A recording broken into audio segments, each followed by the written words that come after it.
بسم الله الرحمن الرحیم. محترم وطنوال و افغانان و ورونو خوندو، محترم و ملمنو ډاکټر صاحب پیکار، ډاکټر صاحب شینواری، محترم لودین صاحب، السلام علیکم ورحمت الله وبرکاته. وعلیکم السلام وعلیکم السلام. بسم الله الرحمن الرحیم. وعلیکم السلام ورحمت الله وبرکاتو. زه هم خپل سلامونه درانه صاحب تاسو ته، ډاکټر صاحب محترم پیکار او محترم ډاکټر صاحب شینواری ته په خوشحاله شیبو کې وړاندې کوم. همدارنګه له همدې لارې ټولو وطنوالو ته هر چیرې چې خوشحاله شیبې غواړم. ډیره مننه. دکتر صاحب پیکار، شما هم اگر در نیم دقیقه یک دقیقه برای بیننده سلام و احترامات تقدیم کن. بعد از او دکتر صاحب شینواری. تشکر جناب درانه صاحب. من به نوبت خود ادای احترام دارم خدمت جناب دکتر صاحب شینواری، جناب شما درانه صاحب و جناب لودین صاحب و همه هموطنان و همدیارانی که ما را میشنوند و تماشا میکنند. ادای احترام برشان داریم و خوشحال هستیم که چند لحظه در خدمتشان هستیم. امیدوار هستیم حرفای ما بتواند یک مقداری در ذهنیتشان اثر خوبی بگذارد و پیشنهاد داریم که بزرگان و دوستانی که میشنوند یگان وقت با انتقادات و پیشنهادات خود برنامه ما و شما را وزین‌تر بسازند. تشکر. ممنون. شینواری صاحب. تاسو ته ډاکټر صاحب پیکار ته، محترم لودین صاحب ته او ستاسو ټول لیدونکو او اوریدونکو ته السلام علیکم ورحمت الله وبرکاتو. او تاسو نه مننه کوم چې همیشه د خیر او ښېګڼې په کارونو کې مصروف یاستئ. خدای دې تاسو ته د اجر درکړي. ډېره مننه. هموطنان عزیز، برادران و خواهران محترم، بعد از تقدیم سلام شما را به این 95مین برنامه در سلسله ذهنیت سازی صلح و مهارت نرم خوش آمدید میگویم. خدا کنه چند لحظه که همراه ما هستین از این پروگرام لذت ببرین و این را نه تنها در صفحات اجتماعی خود شریک بسازین، اما همراه دوستا و رفقای خودم شریک بسازین و این موضوعاتی که ما سرش بحث میکنیم این را موضوعات امو حجره و باندار ورجه که با هم یک جا میشن حلقات خودی را موضوع را مورد بحث و تحلیل قرار بتن و به نتیجه خود برسن. لودین صاحب د تاسو په اجازه، د مېلمنو په اجازه د ننني پروګرام لپاره به د مقدمې لپاره یو څو سلایډونه داسې په سرعت سره وړاندې کړو چې موضوع واضح سي. بیا به د مېلمنو نه خواهش وکړو چې دوی خپل نظریات ورکړي په دې باره کې. سمه ده. چې د تاسو اجازه وي زه به دغه سلایډونه شیر کړم.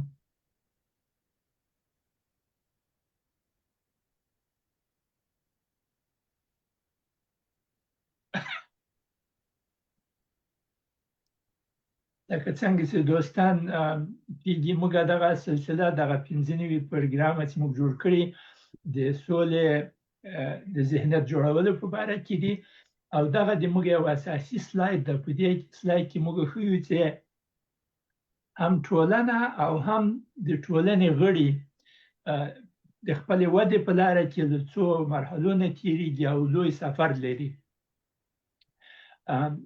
در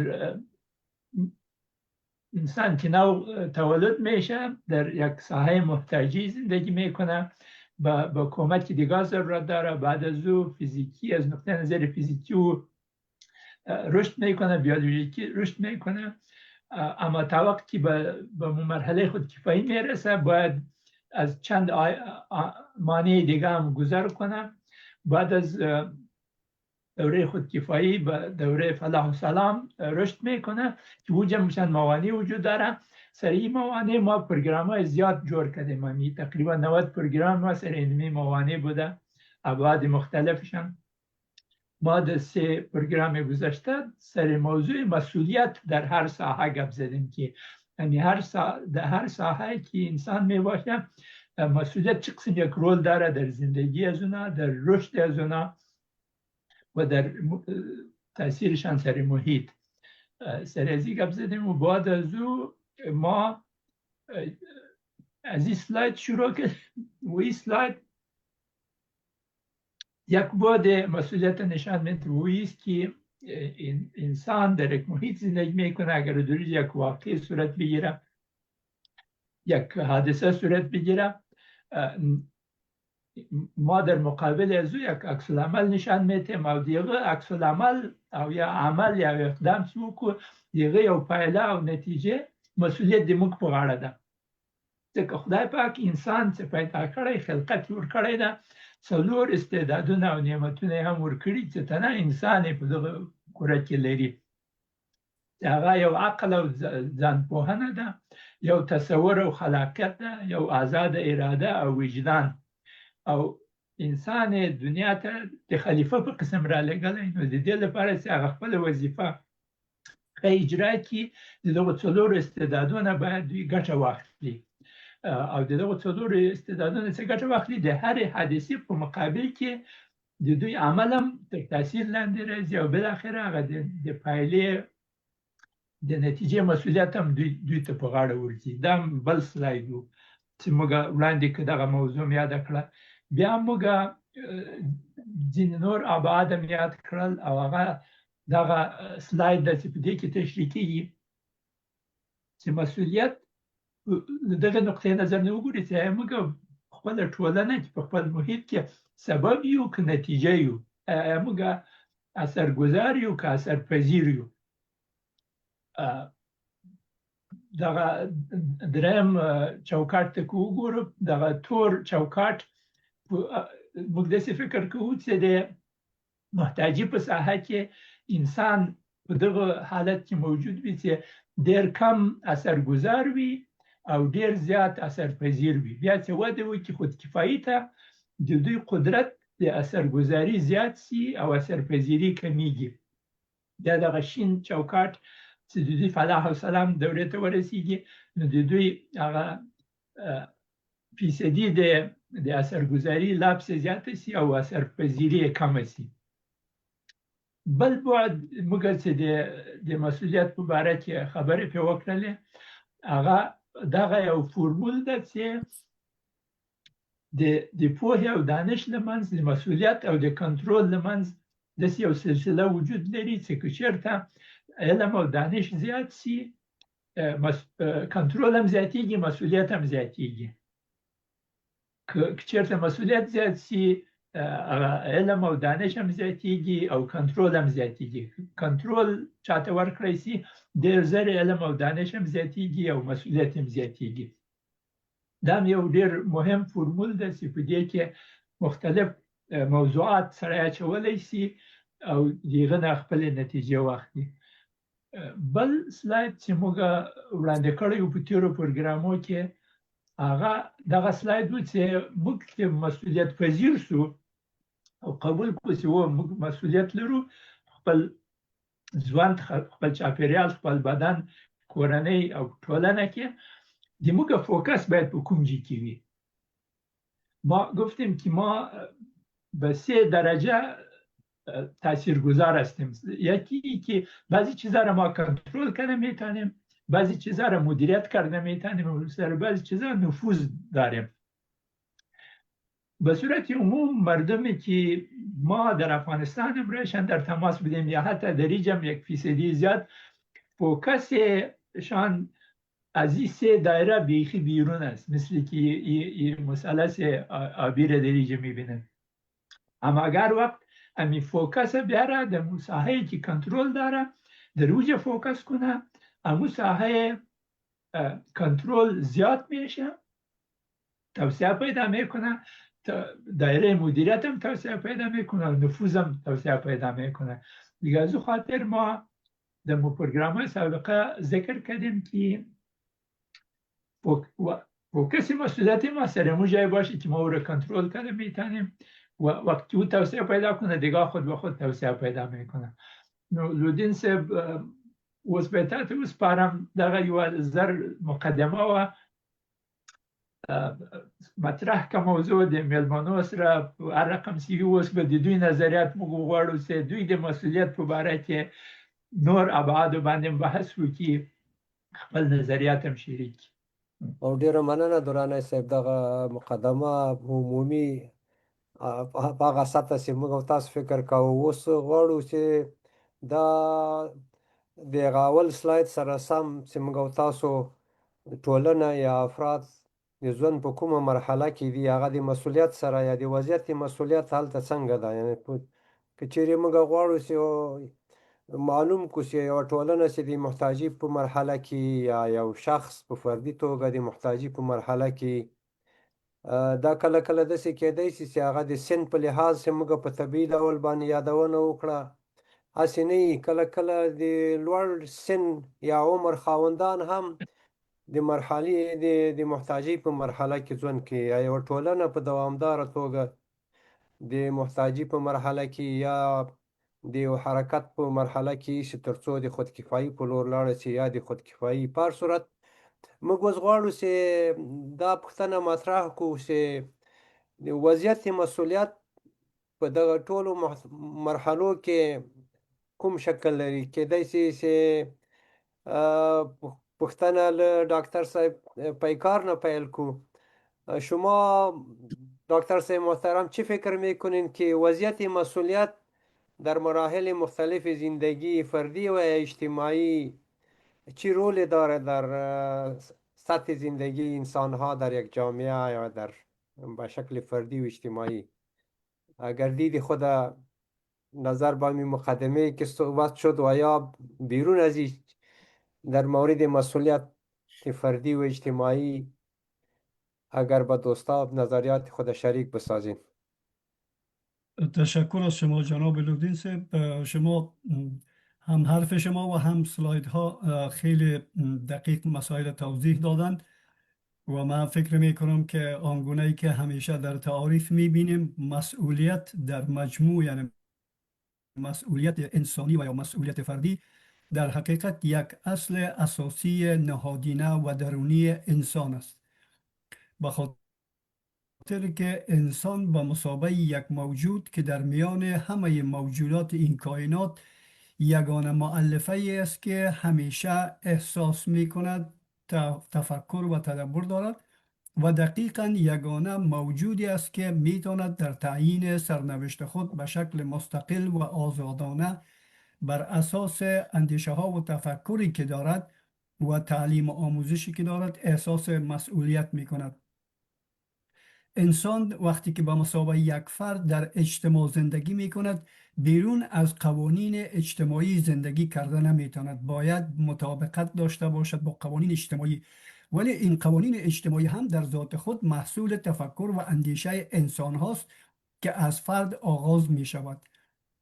لذا فرد احساس مسئولیتش متناسب به است که در کدام محیط به دنیا آمده، با کدام خانواده در ارتباط بوده، فرایند تعلیم و آموزش این فرد چگونه بوده و بالاخره سطح شعور اجتماعی و آگاهیش چقدر بلند رفته و دقیقاً انسان در هر مرحله‌ای که قرار می‌گیرد احساس مسئولیت دارد، اما احساس مسئولیت در مراحل مختلف با در نظر داشته سطح دشواری ها و مجبوریت ها احساس پیدا می کند و احساس مسئولیت دارد.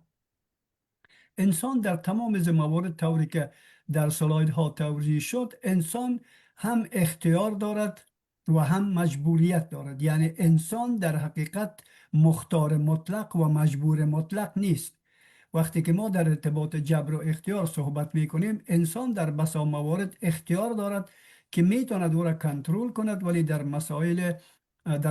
برخی مسائل دیگر مجبوریت دارد که باید مطابق با مجبوریت احساس مسئولیت خود تنظیم و ترتیب کند. لذا اگر ما پیرامون مسئولیت فردی صحبت کنیم، یک فرد در مقابل خود در قدم نخست مسئولیت دارد که مطابق به شخصیت خود، یعنی در حقیقت انسان در برابر خودی خود و شخصیت خود همیشه صادق باید باشد، احساس مسئولیت کند، آنچه که هست باید خود بازتاب بده. یکی از نویسنده های روسی به نام داستایفسکی همیشه میگوید که ما انسان ها در طول تاریخ همواره تلاش داشته ایم که شخصیت خودی را و آنچه که هستیم او را به اصطلاح پنهان نگه داشته باشیم، به خاطر که یک شخصیت کاذب بر خود بسازیم که او در حقیقت جفا در برابر فردیت خودی است. انسان یقینا مسئولیت فردی دارد، احساس مسئولیت فردی دارد، مسئولیت خانوادگی دارد، قومی دارد، زبانی دارد، اجتماعی دارد و در تحلیل نهایی در ارتباط محیطی که در آن زندگی می کند هم دارای مسئولیت است. وقتی که گفتیم مسئولیت، در حقیقت اونم مؤلفه اصیل نهادینه است، مربوط به این است که این انسان طرز تفکرش چگونه شکل گرفته، چگونه تعلیم و آموزش دیده و این تعلیم و آموزش در حقیقت در ارتقای سطح احساس مسئولیتش چقدر اثر داشته و می شود که از او استفاده کرد. و همچون انسان در طول زندگی خود همواره دانش آموز است، یعنی می آموزیم، هم از طبیعت می آموزیم، هم از کتاب کائنات می آموزیم و هم از کتاب آسمانی می آموزیم.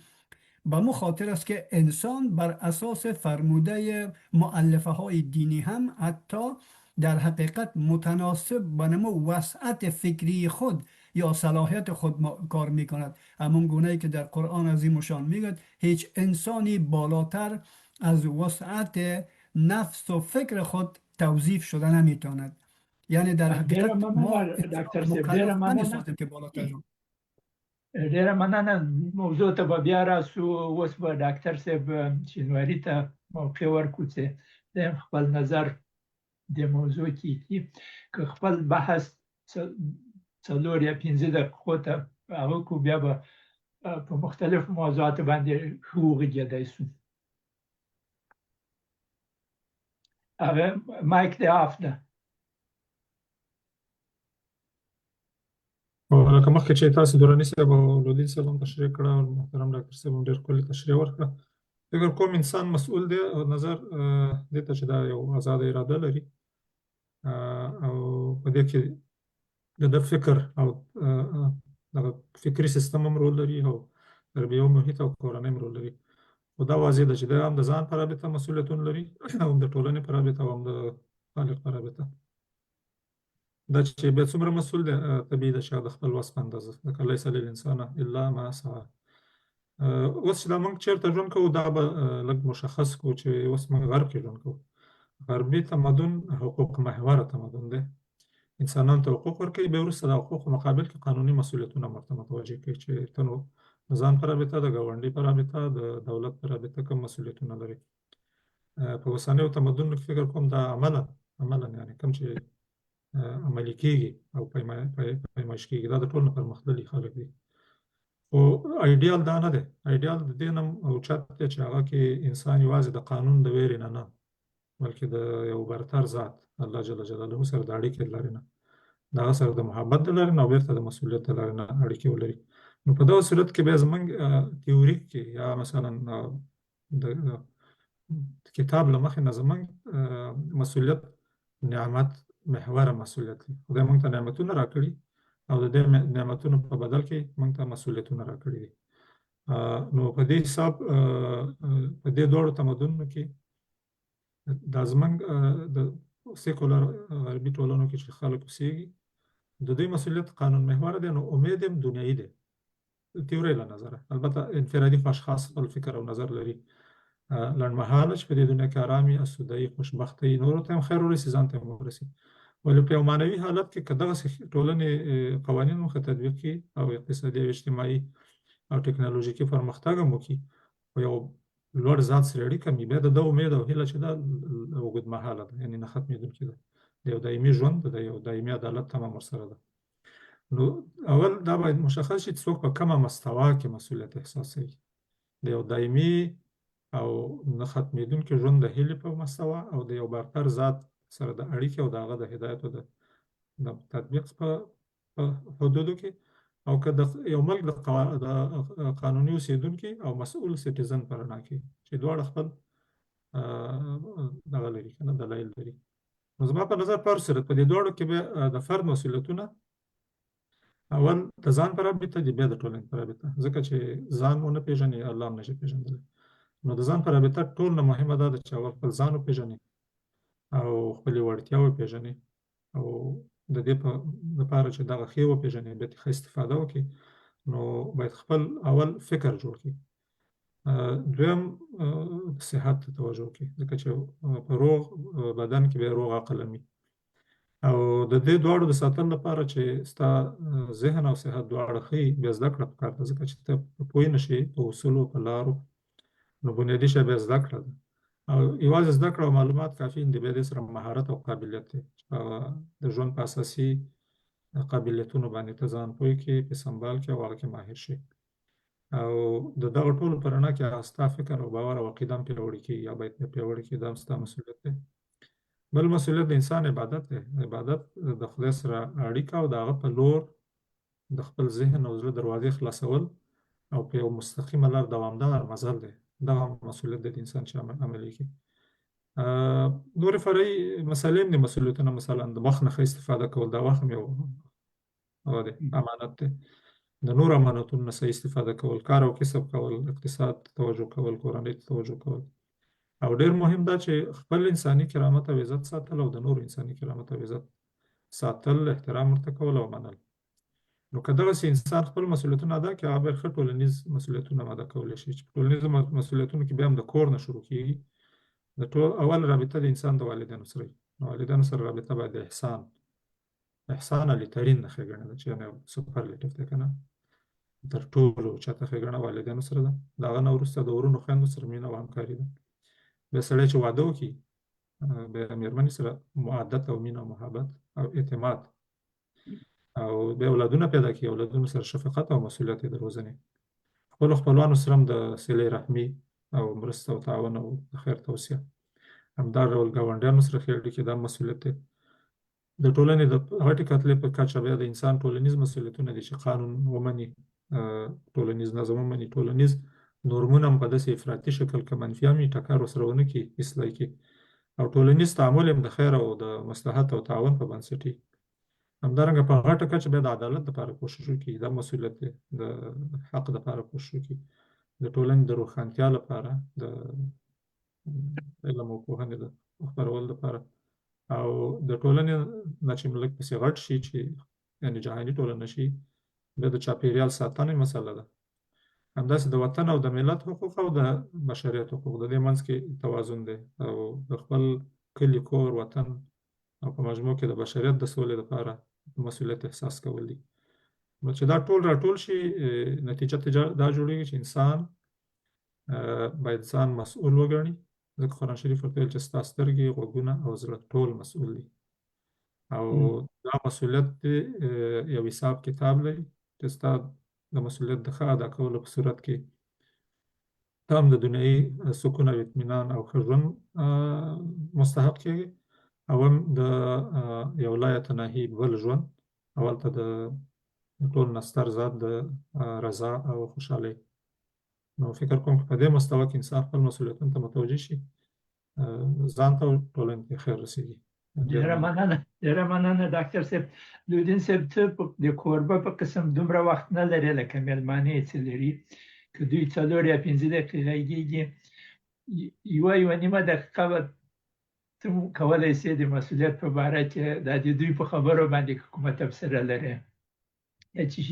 ډېره مننه درانه صاحب. رښتیا هم دا خبره ده چې موږ به خپل کوشش کوو چې د دوستانو یا د توجه لپاره دغه نوي معلومات چې محترم ډاکټر صاحبانو یې راکړو. واقعا ډېرې مهمې خبرو ته اشاره وه دلته، چې یو دغه نه ډېره مهمه دا ده چې دا ډاکټر صاحب شینواري ورته د مسؤلیت د انسان محوره یا نعمت محوره خبره دا مطرح کړه چې انسان د آزاد ارادې لرونکی یو مخلوق ده په مخ د ځمکې باندې، او دا یو لوی نعمت ده. همدارنګه دا په یو بنیاد باندې استواره ده دغه آزاده اراده، چې هغه انساني وړتیاوې دي، چې موږ هم دې ته اشاره پخوا کړې وه. او دا همدارنګه ډاکټر صاحب پیکار ورته اشاره وکړه چې انسان د خپل اجتماع نه په ټول زندګي کې زده کړه کوي، یعنې وړتیا یا استعداد یې دې لري چې زده کړه وکړي. نو د آزاد ارادې په کارول په تعمیري توګه یو له مسؤلیتونو یا مکلفیتونو څخه دي.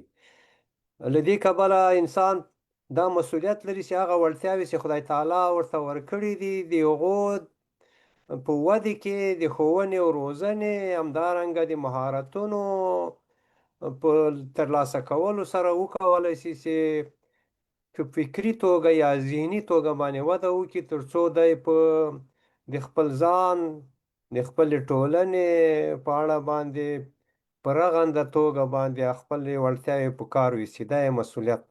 ډېره مننه. دوستای محترم، این پروگرام بسیار دلچسب و پرمعنا است. نظریات خودم را ما شریک کنین، ما را تشویق کنین از تفسیرهای خودم و این پروگرام زنده در صفحات اجتماعی خود شریک بسازین که دیگه هم استفاده کنن. دبم خپل نظر ورکم په یوه دقیقه کې. هغه داسې غواړم دوستان د موږ لیدونکي په دې باندې پوه شي چې موږ د مسؤلیت په باره کې غږیږو. د مسؤلیت او ملامتي له منځ ډېر فرق ده. ملامت او سلامت په افغانستان کې اوس رواج لري، کی ملامت است و کی سلامت است. د دغو دواړو نه د باندې کی مسؤلیت داره. دغه موضوع مهمه ده چې دلته دواړو محترمو ډاکټر صاحبانو خپل مهم نظریات په دې باره کې ورکړل. نو دوام به ورکړو. لودین صاحب مهرباني وکړه بل سوال مطرح کړه. او دا بنیادي توګه باندې خو څنګه چې اشاره وسوه، انسان د خپلو استعدادونو د خپلې ارادې د سم استعمال لپاره مسؤلیت لري، او د مسؤلیت د ښه استعمال یا د په ښه توګه د استعمال لپاره ښوونه او روزنه یو له بنیادي مسایلو نه ده چې استعدادونو ته وده ورکوي. دواړه میلمانو ماشاءالله د تعلیم و تربیې عملي تجربه لري. نو ډاکټر صاحب شینواری، تاسو څه فکر کوئ چې دغه ښوونه او روزنه یا تعلیم و تربیه په ملک کې د کلونو په شکل باندې زیات وخت د انسان په ژوند کې په دې باندې تیریږي، اما د ټولنې په وضعیت کې که چیرې دا مقایسه کو، څومره په مستقیمه توګه د مسؤلیت ته توجه یا پاملرنه شوې؟ خپله تجربه څنګه ارزیابي کوئ؟ یعنی دغه مسئلې ته پاملرنه په مستقیم ډول باندې په نصاب کې یا په ښوونه او په روزنه کې یا په د استادانو په تعلیمي پروګرامونو کې موجوده وه یا نه وه، یا اثر څنګه و؟ ستاسو ارزونه څنګه ده؟ افغانستان کې ښه یم. ډېره مننه لودین صاحب. فکر کوم دا ډېره مهمه برخه ده. اول خو په دې باید بحث وکړو چې پوهنه د انسان وړتیاوې او قابلیتونه زیاتوي، لکه آګاهانه تصمیم او آگاهانه مسئولیت په هغه صورت کې کېږي چې ته پوه شې. که نه، فارسي کې یو ډېر ښه شعر دی چې اگر بینی که نابینا و چاه است، اگر خاموش بنشینی ګناه است. نو چې ته بینا اوسې، ستونزه تشخیصولی شي، نو بیا بل رامنې کولی شي، بل سره مرسته کولی شي، خپل هم په څاه کې د ولېدو نه ځان بچولی شي. نو دغه د پوهې د لاسته راوړلو بهترینه مرجم دغه پوهنې مسؤلیتونه او ادارې دي. هغه د کور نه شروع کېږي، بیا د ټولنې، بیا د مسجد، بیا مکتب، پوهنتون او ټول عمري زده کړه یو پرنسپ دی. او زمونږ په نوي تعلیمي نصاب کې چې موږ جوړ کړی او اساسات هم جوړ کړي وو، کتابونو لیکلو ته وخت برابر نه شو. هغه کې دغه و چې د نوو زده کوونکو ته د ژوند قابلیتونه زده کړي، لکه تاسو چې دا اوس د سافت سکل یا د نرم مهارتونه تشریح کوئ. ما سهار دلته کور کې د خپل اولادونو سره خبرې کولې، ما چې دوی ډېر د خیر کار کوي. دا ډېر مهم دی، ولې دا چې افغانستان کې خلک ځوانان جنګ ځپلي، روحیات یې مات دي، نو کافي استفاده ترې نه کېږي. دغه د ژوند قابلیتونه انسان توانمن کوي چې اول ځان ښه وپېژني، بیا خپلې وړتیاوې ښې وپېژني، بیا خپلې کمزورۍ وپېژني، او خپلې کمزورۍ بیا په وړتیاو بدلې کړي. همدارنګه د ټولنې حالت تشخیص کړي، د ټولنې اړتیاوې تشخیص کړي، او بیا خپل مهارتونه د ضرورتونو د حل لپاره په کار واچوي. نو دا خو ضرورت شو.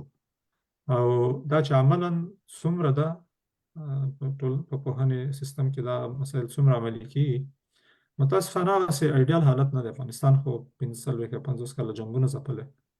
جنګونه هم داسې ساده جنګونه نه وو، که نه، د برقدرتونو د رقابت یا د بزکشۍ محوري او مرکزي میدان. جنګ داسې نه و چې د افغانستان د خلکو منځ کې وړوکی جنګي، یا یو ګاونډي سره یو کال یا 6 میاشتې جنګي بیا ختم شو. 45 کاله د برقدرتونو د مقابلې ځای و لیکن فکری یرغلونه مو ایدئولوژیک مو داخلي اختلافونو ته لمنه وهله او بل بنسټونه یې د منځه وړل که نه وړي وو. نو زموږ او ستاسو تعلیمي سیستم ډېر تاوان لیدلی دی. ډېر بهترین ښوونکي او معلمان او مدیران هغه یا شهیدان شوي یا بندیان شوي یا یې مسلک تغیر کړی و، نظامي برخو ته تللي وو. په حکومت کې د پخوانیو حزب دیموکراتیک خلق افغانستان اکثره معلمان ولسوالان او والیان او داسې خلک شو، بیا هم منصبان شو اکثره، چې نیمۍ نه ډېر مړه شو. او مجاهدینو کې اکثره د مکتب معلمان بیا د جبهو قومندانان شو، دا استاد فلاني استاد فلاني دا اکثره معلمان. نو د جمهوریت په جوړښت هلته د معرف د ظاهري بڼه یا فزیکي امکانات 10 چنده زیات شو. یعنې 100,000 معلمان 2 لکه 10,000 ته ورسېدل. معلم خو په یوه ورځ کې نه روزل کېږي، هغه باید د ښوونکو د روزنې مؤسسه ولولي، بیا هغه مهارتونه په عمل کې زده کړي. متاسفانه کیفیت یې ډېر زیات ټیټ و او د جمهوریت د سقوط نه خو حالت نور هم ښکته روان دی. د افغانستان په رابطه باید غیر دی نه چې ووایو چې د نړۍ یو له بدترینو یا تر ټولو بدترین حالت کې دی تعلیمي سیستم. او متاسفانه هغسې توجه چې ورته وشوه هغه یوازې د مادیاتو او د بودیجې او د ښو پروګرامونو په جوړولو نه دي، هغه وخت هم غواړي که نه، معلم روزل غواړي، هغه چې بیا په باقابلیته معلم بدلېږي یو 15-20 کاله تجربه غواړي. نو متاسفانه د افغانستان د تعلیم سیستم چې بنسټ یې معلم جوړوي، د کیفیت محور معلم دی او بیا تعلیمي نصاب هغسې چې باید وي هغسې نه دی متاسفانه. ډېر مننه ډاکتر صاحب. پیکار شما در افغانستان مثل که اشاره شد 40-50 سال با اشکال مختلفش تشدد و جنگ های بیرونی و درونی به یک شکل در تعامل بوده. تا هنوز هیچ کس هم مسئولیت از این را یا مسئولیت همی وضعیت عمومی را نه به سطح بین المللی نه به سطح داخلی و ملی و به سطح محلی زمینه پذیرفتن یا به شکل از اشکال احساس مسئولیت در درون وجود خود به یک شکل قبول کردن به این نتیجه نرسیدیم. این نمایندگی از چه نوع ذهنیت و جامعه را به ما نشان میده؟ تشکر جناب لودین صاحب.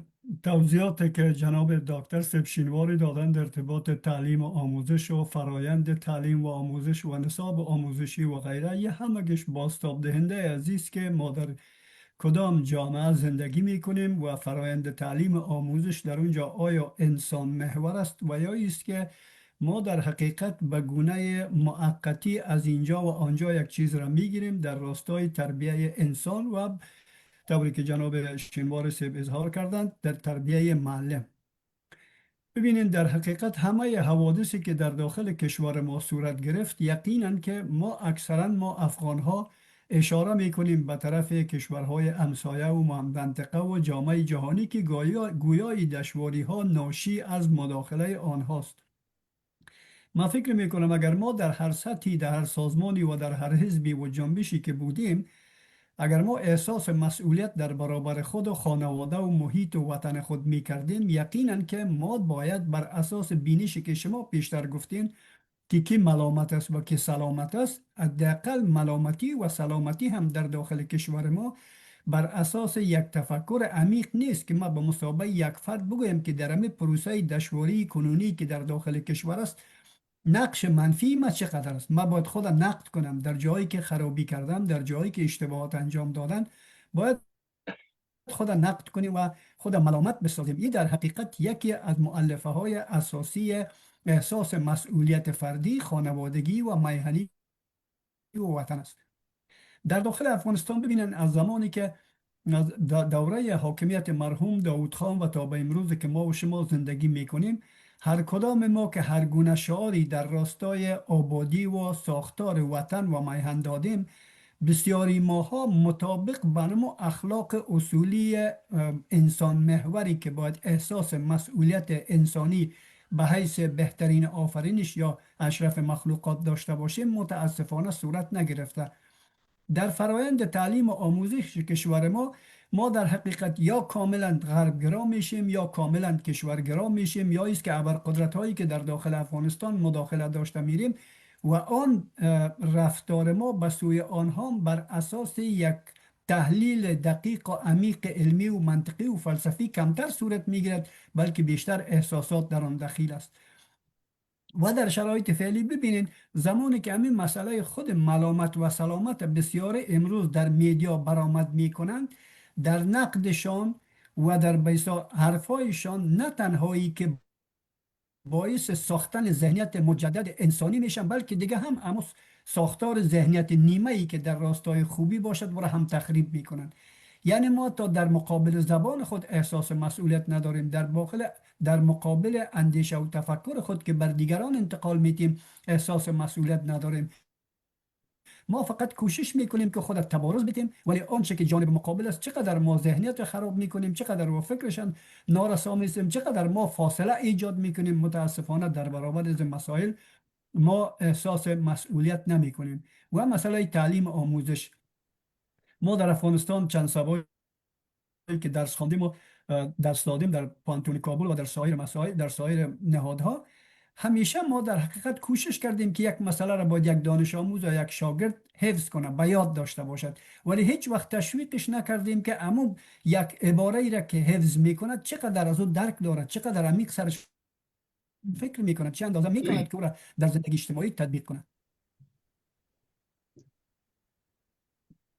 مننه. لودین صاحب دورانه صاحب تاسو به اوس تاسو په دې کې خپل نظر ورکړئ چې څه شی چې تیر سو هغه ټولنې یا افراد چې یو تجربې نه راوتلي، نو بیا له هغه نه زده کړه کوي، هغه کمبودونه یا بعضې شیان چې فرصتونه ضایع سوي د هغه ته بیا له سره کتنه کوي او بیا یو څه درس اخلي او له نوي سر نه غواړي چې دوباره یو تعمیري کردار ادا کړي په خپله ټولنه کې د ځان په اړه یا د ټولنې یو مدني موجود په توګه باندې د خپل شاوخوا محیط لپاره.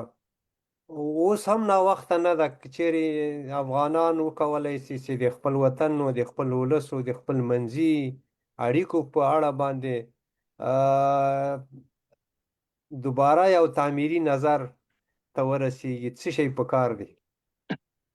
د ما په نظر باندې خو اول مخکې دغه موضوع ته اشاره وکم، د دوستانو نه خواهش کوو چې خپل نظریات زموږ سره شریک کړي. د استادان راغلي دي، خپل نظریات د تاسو سره شریک کړل. د دې مسؤلیت واخلئ، تاسو د مسؤلیت په باره د دې مسؤلیت واخلئ چې دغه موضوع تشویق کړئ، زموږ سره همکاري وکړئ، خپل نظریات وړاندې کړئ، دغه موضوعات د نورو سره هم شریک کړئ.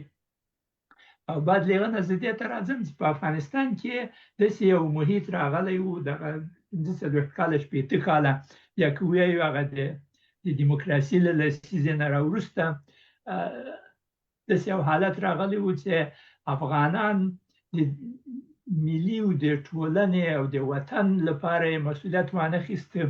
هغه خاص ایدیالوژیګانې چې لرلې د هغو مسؤلیت یې لرل، د هغو لپاره تبلیغات کول او په عوض د دې چې ټولنه کې یو احساس د وصل او هماهنګي او هارموني منځته راشي، د فصل افکار یې ټیټول چې په ټولنه کې په مختلفو ساحو کې هم په جغرافیایي ډول درزونه دوی غوښتل چې پیدا کړي، هم یې په اتنیکي ډول باندې درزونه پیدا کړي او هم یې عمودي ډول باندې چې دا کارګران دي او دا دهقانان دي او دا کمپرادور دی او دا خورده بورژوا ده، دا بورژوا ده او دا اریستوکرات ده، دا پلانه په دغه باندې خلک سره تقسیم کړل. دا ښځې دي، دا نران دي، دا ځوانان دي، دا زاړه دي، دا سپین ږیري دي. اوس د دې چې د ټولې ټولنې داسې یو کمپریهنسیو مسؤلیت په دې باره کې واخلي. نو د دغه محیط د تغییر لپاره لودین صاحب ما تا خو دغه 15 نوي پروګرام هم جوړ کړل چې که خلک له دغه ذهنیت نه ګذار وکړي.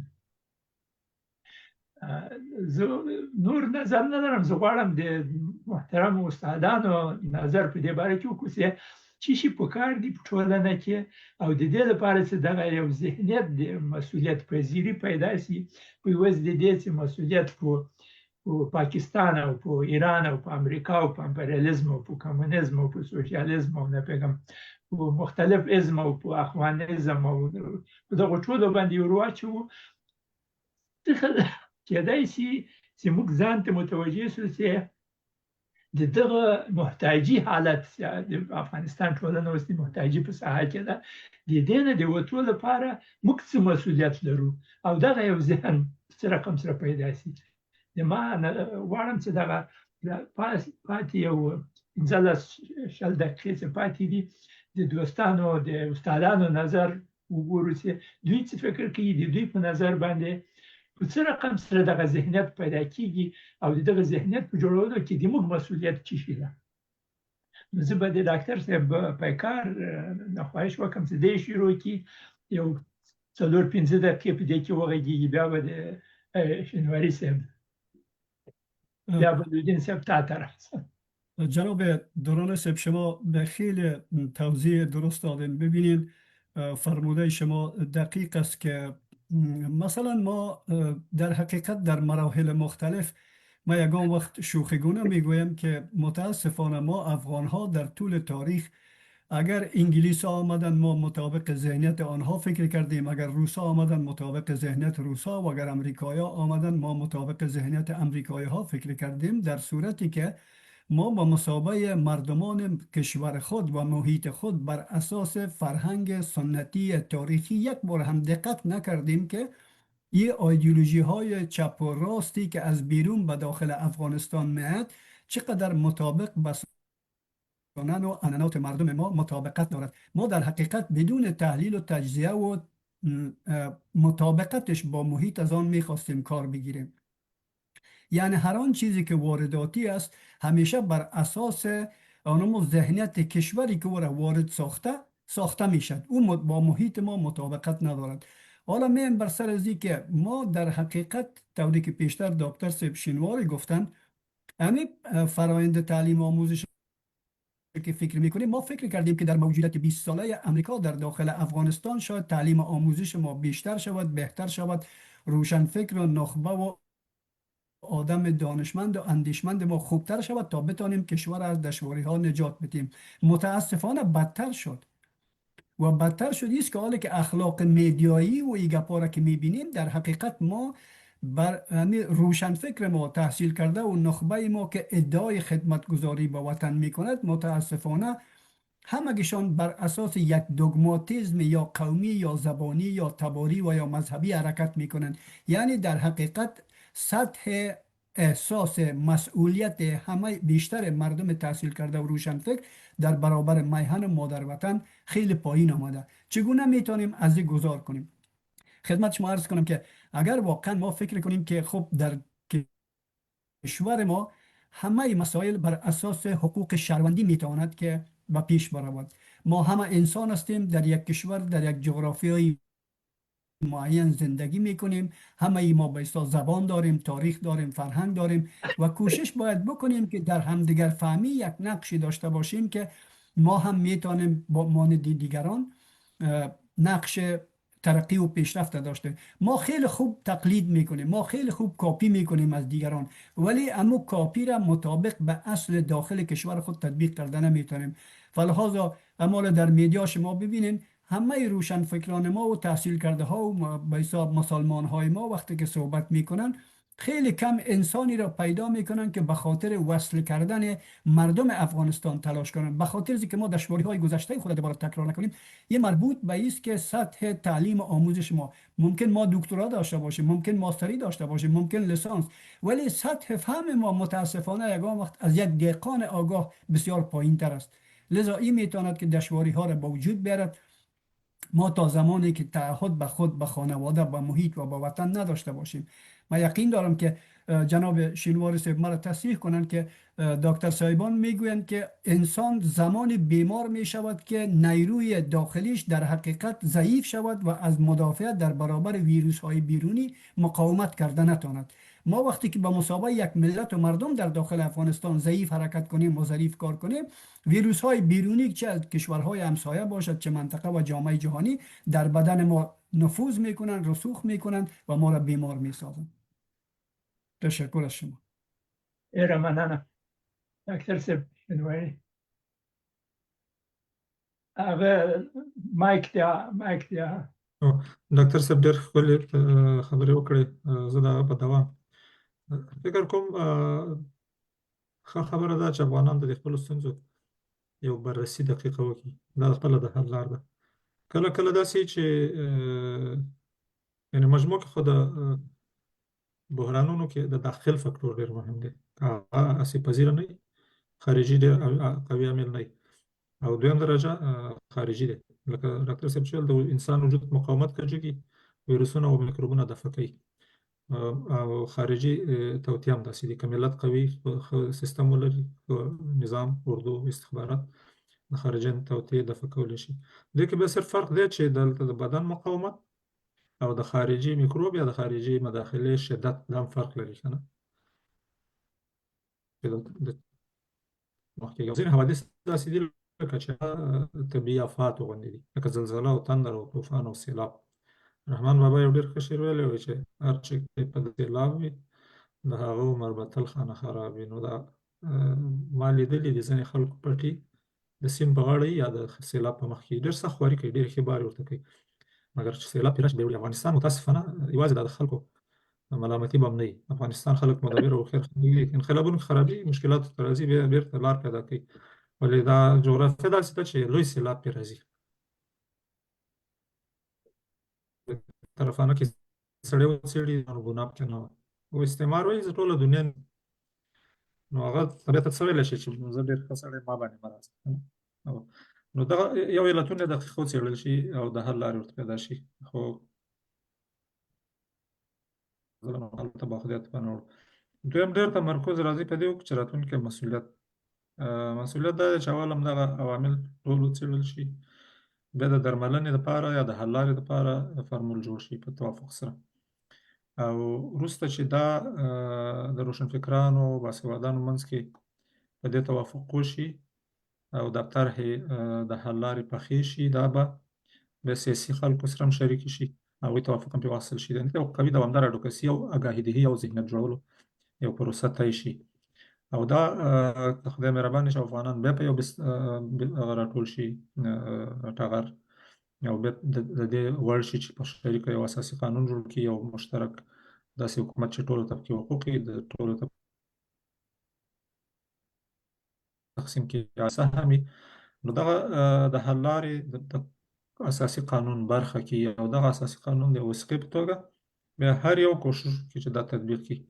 او قانون هم یوازې کار نه کوي. بېرته به ما خبرې ته ځو چې تعلیم او ذهنیت باید اصلاح چې انسان د ده ذهنیت جوړ شو، همدا د مثبت ذهنیت لرونکی انسان ښې ټولنې جوړوي، ښه قوانین هم جوړوي، او ما قوانین تطبیقوي، د هغه په اساس ښه ټولنه هم جوړوي. نو زما اوسنی پیشنهاد نقد دا دی چې اوس په افغانستان په بحران کې دی، دې کې سیمه ییز فاکتورونه هم شته او نړیوال هم شته، طبعا داخلي خو مؤثر ترین دي. مایوسي د مسلمان او افغان انسان دپاره ضرور نه ده. موږ به په همدې فکر وي چې ښه فکرونه تولید کړو، مثبت فکرونه د جوړښت، لکه د مساوي ښاروندۍ او مساوي ورورولۍ او خورولۍ خبرې وکړو، او په دې باور هم پیدا کړو، همدا خپل باور په دې ټینګ کړو چې دا حقیقي همدا زموږ غوښتنه وي، او چې د فرصت په لټه کې اوسو، د دپاره سوله ییز کوښښ وکړو، خبر خپرول، ذهنونه آماده کړو، روښانتیا راوستل، آګاهي راوستل، خلک را منظمول، او چې فرصت شو افغانانو په لکه 2002 کې هم دا توافق کړی، او 1443 کې هم یو ډېر ښه اساسي قانون دغسې قوانین جوړ شو. بیا د بشري د قانون د تطبیق لپاره کار کوي، او د دې توافقاتو د تطبیق لپاره، د قوانینو د تطبیق لپاره بیا ولسي نظارت، دولتي نظارت، داسې روشنفکري نظارت، مدني فعالیتونه، دا ټول رول لري. نو په دې حساب مسؤلیت د انسان په هېڅ صورت نه ختمېږي، او فقط فرق دا دی چې د خپل وس مطابق به هر سړی خپل مسؤلیت ادا کوي. او باید هر انسان دا کوشش وکړي چې که د افغانستان مثلا یوازې زما مسؤلیت دی، هم دا ښه ده چې زه څوک کوي کوشش کوي که نه، زه یې کوم په همدې کچه، لکه په همدې طریقه که د ځان د بشریت یو غړی ګڼي، هم دا فکر وکړي چې که د بشریت خیر هېڅوک نه غواړي، دا 8,000 میلیونه خلک، دا یو زم دا مسؤلیت لرم، که نور څوک یې نه مني، زه خپله دا مسؤلیت احساس چې هر فرد داسې ویلې چې که یوازې یو نفر مسؤلین هغه زه یم، نو انشاءالله بیا دا مثبت تغیر راځي. ډېر مننه. ډېره مننه لودین صاحب. حنیف صوفي زاده چې زموږ میلمه مو هغه یوه تبصره کړې ده. هغه وایي زما په اند افغانان لا هم په دې نه دي سره سلا سوي چې یو متحد افغانستان څه معنا لري او متحد افغان کوم مسؤلیتونه لري. موږ باید له ایران څخه زده کړه وکړو چې څنګه یې ملي هویت، فکر او دولتي بنسټونه پیاوړي ساتلي دي. اوس وخت دی چې په رښتیا فکر وکړو چې چی شي کار وکړو چې څه ناکام سول او افغانستان کې به څه عملي نتیجه ورکړي. هېواد احساساتي خبرو نه بلکې علم، تخصص، نظم او قوي مشرانو ته اړتیا لري. موږ سیاسي پوهانو، اقتصاد پوهانو، استادانو، انجینرانو او مسلکي خلکو ته اړتیا لرو. هر څوک باید په خپل مسلک کې خدمت وکړي. یوازې د علم، وړتیا او ملي یووالي له لارې افغانستان پرمختګ او ثبات ته رسېدلی شي. لودین صاحب، اول خو د صوفي زاده صاحب نه ډېره مننه چې موږ په دغسې تبصرو باندې تشویقي او د بحث لپاره نور موضوعات هم په دې کې مطرح کېږي.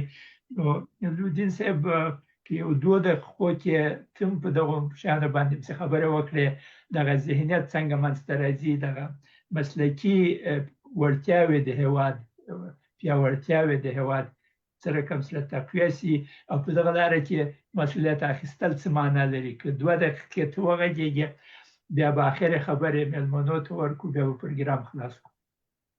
او یو خبره چې دلته رامنځته شوه چې مسلکي افراد او اشخاص موږ په طول د تاریخ کې هم لرل، اما متاسفانه په د دوران د غمیزې چې رامنځته چې موږ ښه ډاکټران، ښه استادان، ښه مخور مشران اول د مشکلاتو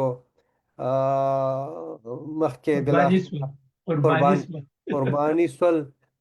اول فوکس په هغه و چې هغه څنګه له منځه لاړ شي د یو ټولنې هغه اساسي خلک.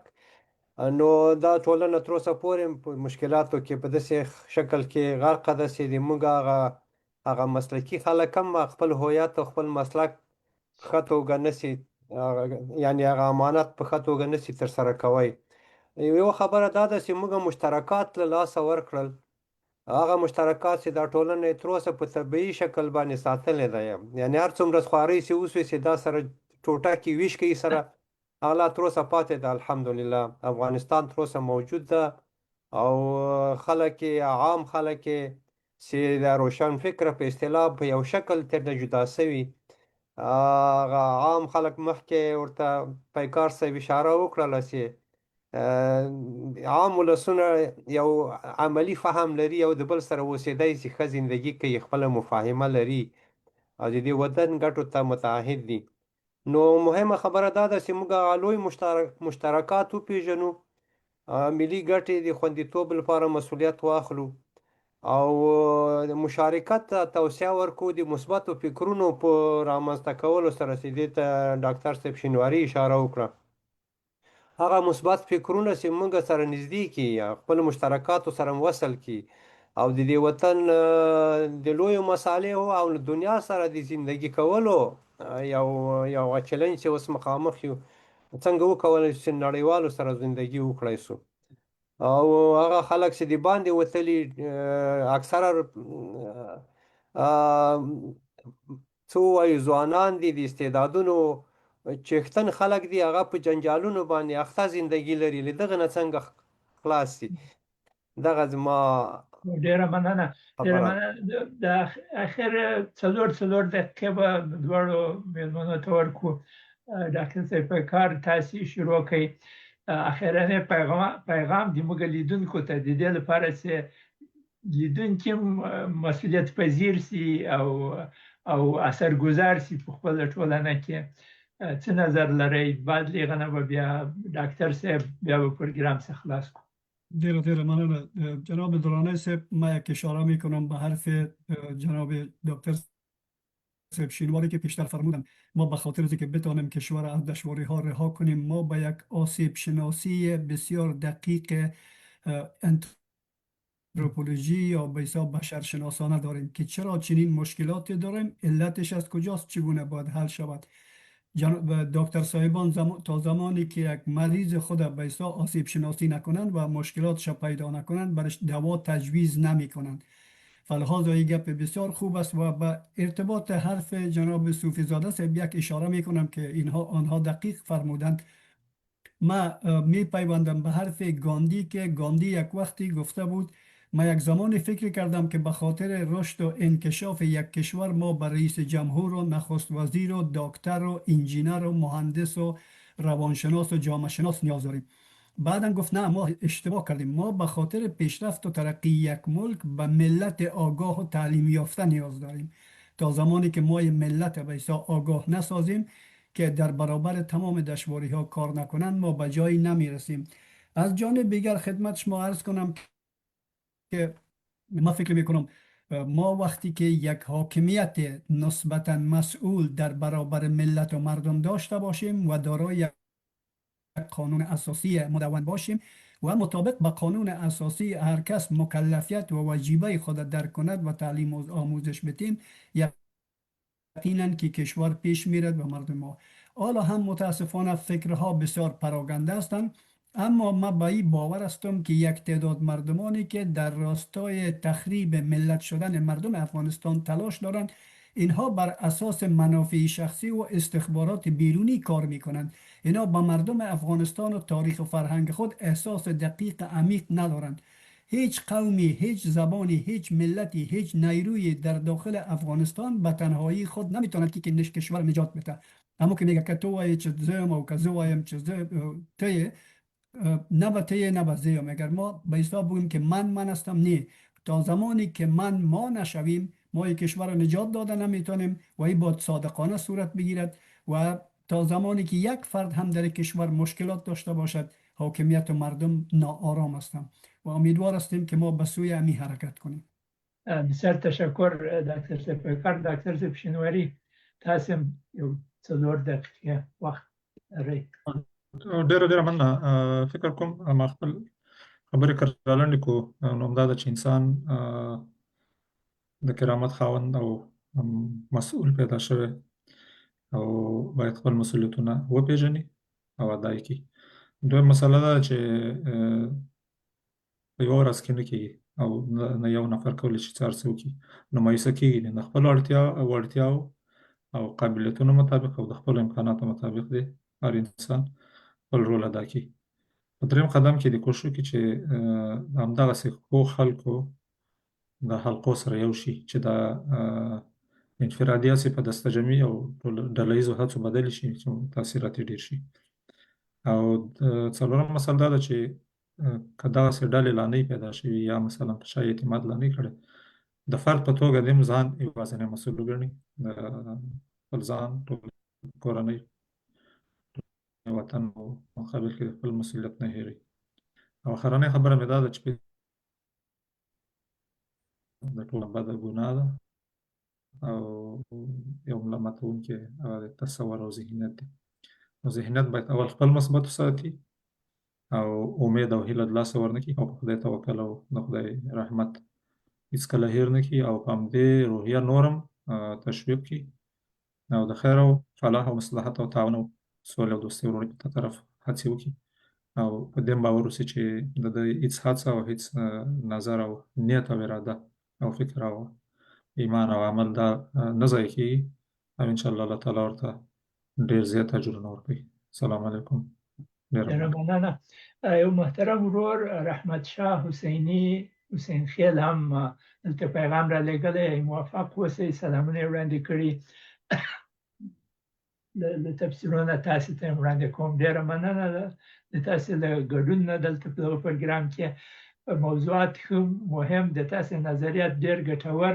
کاشکې چې وخت هم ډېر تعین کړی وای. په هر صورت باندې لودین صاحب یوه دقیقه کې تم خپل اخرنی پیغام دوستانو ته وړاندې کړه بیا به پروګرام خلاص کړو. ډېره مننه. زه خو اول مننه کوم چې ډاکټر صاحب پیکار او ډاکټر صاحب شینواري همیشه د دوستانو سره خپل تجربې او خپل هیلې شریکوي او دغه پروګرام په دوی ښایسته ده. نو غواړم چې کله کله که میلمه یا د خپل پروګرام له لارې نه دا همکاري جاري وساتي، دا پروګرام به خپل هویت انشاءالله چې وساتي. نو اوله هیله د ما دا ده چې دوی خپله همکاري لکه څنګه چې تر اوسه ترسره کړې، وخت یې د لاره کله کله د موږ دغه مجلسونه ښایسته کړي. او بله خبره دا ده چې دا دوستان چې له دې پروګرام سره مینه او علاقه پیدا سوې، دا ورو ورو لکه چې ډاکټر صاحب وفرمایل دا د یوې ورځې خبره نه ده. اراده ورته جوړه سي، نیت ورته جوړ سي، انشاءالله چې ورسره څنګ کې عزم او تصمیم په دې برابر سي چې د جوړې، د روغې، د امن، د مدنیت لپاره به کار کوو. تر اوسه هم لا ناوخته نه ده. ډیره مننه. مننه دوستان و هموطن عزیز، بیننده محترم، بسیار تشکر که چند لحظه همراه ما بودن. خدا کنه که از این پروگرام مستفید شده باشین و از این لذت برده باشین، به اندازه که در صفحات اجتماعی خود شریک بسازین و این موضوعاتی که امروز سرش بحث شد در پروگرام ها و در حلقات خود، در مجلس های خود هم در بارش گپ بزنین و این موضوع را در بسوی خورد شروع میشه مثل یک نهال و تو رشد کنه و بسوی ملی و بسوی کل افغانستان این نهادی نشه، خصوصا موضوع مسئولیت. پروگرام په دې ځای باندې خلاص کو، د دوستانو سره خدای پاماني وکړو تر بل پروګرام پورې. بل پروګرام غواړم یاد کړم چې موږ دوه نور موضوعات هم لرو. د مسئولیت له څنګ موږ د ارزښتو په باره کې او د هویت په باره کې هم پروګرامونه جوړوو، او د دواړو ډاکټر صاحبانو نه خواهش کوو چې یو غوڅ هم تیاري ونیسئ، غږ به در باندې کوو چې بیا په یو غوڅ هم خپل نظریات وړاندې کړئ د موږ سره. نو بس اوس به د ټولو سره خدای پاماني کوو تر بل پروګرامه پورې. د خدای پاماني. ښه وخت ولرئ. السلام علیکم ورحمة الله.